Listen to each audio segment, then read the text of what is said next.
Aminareo aneriavana ny fahasoavana sy ny fiadanana avy amin'ilay Andriamanitra ray sy Jesoa Kristy tompontsika. Amen.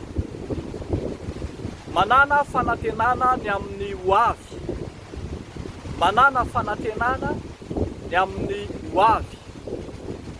Ao amin'ny bokon'ny Habakoka fahatelo, andininy fito ambin'ny folo hatramin'ny fahasivy ambin'ny folo, dia manome toky atsika ny amin'ny fanantenana ny amin'ny hoavy. Isan'ny perikopy anankiray izay tsy afaka ao ambavany maro raha miresaka fanantenan'ny hoavy ny bokon'ny Habakoka fahatelo.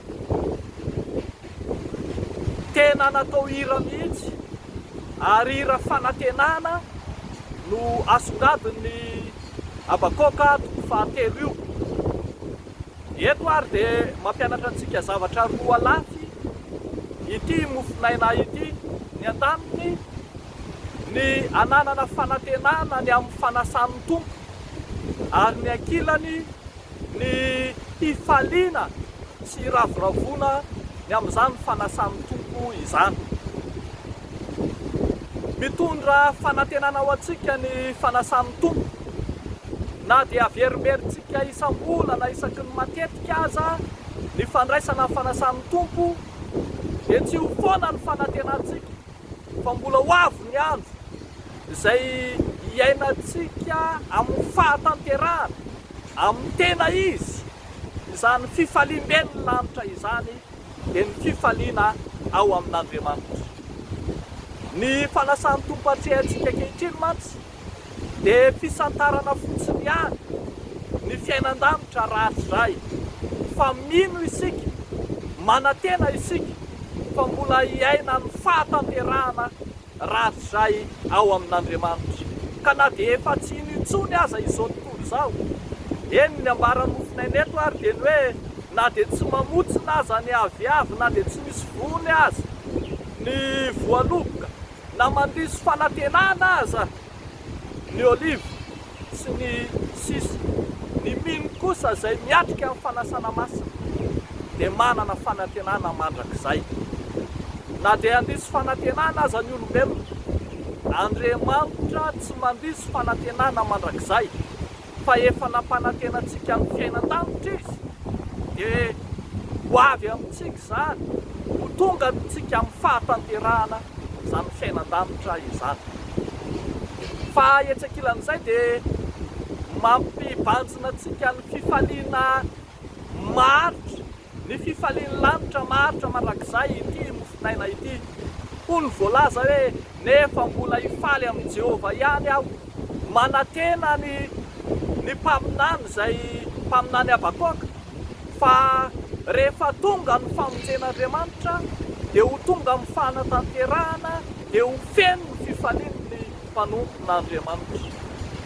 Ny fifaliana iainan'ny mpino amin'ny fanasan'ny tompo dia fifaliana mbola santatra fotsiny ihany, fa tena mino isika fa mbola ho avy ny fahatanterahana iaina amin'ny fifaliana tanteraka ao amin'Andriamanitra. Fiainam-pifaliana, fiainam-paharavoravona, ambaran'ny bokon'ny Apokalipsy fa tsy misy ranomasina atomany intsony izany fifalian'ny lanitra izany. Miaina dia ny ankehitriny ny fifalian'ny lanitra isika, saingy mbola tsy tonga amin'ny fahatanterahana, fa mino kosa isika fa tsy maintsy ho avy amintsika ny fahatanterahana, ny fifaliana maharitra mandrakizay ao amin'Andriamanitra.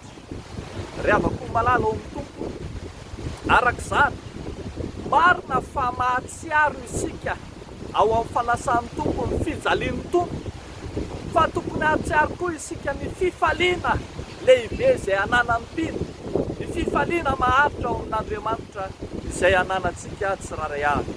Tokony ho faly lalandava isika, tokony ho faly mandrakariva isika, satria Andriamanitra no manolotra sy mampiainantsika izany fifaliana dia ny fanasan'ny lanitra izany. Ho andeha ary, tsy sentsy ory lava intsony tsika mandray ny fanasan'ny tompo, fa handray sy ankalaza izany amin'ny fifaliana dia ny fifaliana maharitra mandrakizay. Raiso amin'ny fifaliana sy amin'ny fahatokiana ny fanasana. Eo an'Andriamanitra ireriany ny voninahitra. Amen. Ivavaka izy. Misotranao izay Andriamanitra ny amin'ny fifaliana izay omenao anay mandrakariva amin'ny fanasana masina. Andraisanay ny fahasoavana sy ny faharavoravoana ao aminao. Andraisanay ny fahatanterahana dia ny fanjakanao Andriamanitra izany. Misaotra Tompo ny amin'izay rehetra ataonao amin'ny fiainanay ankehitriny izay dia mivavaka manokana ho an'ireo ory sy manjenjena, ho an'ireo izay tsy manam-piadanana, ho an'ireo izay tsy mba mahita fifaliana amin'izao fiainana eto an-tany izao. Ampanantenao Andriamanitra fa fiainam-pifaliana no fiainanao aminao. Dia amin'ny anaran'i Jesosy no anaovanay sy angatahanay izany mivavaka izany. Amen.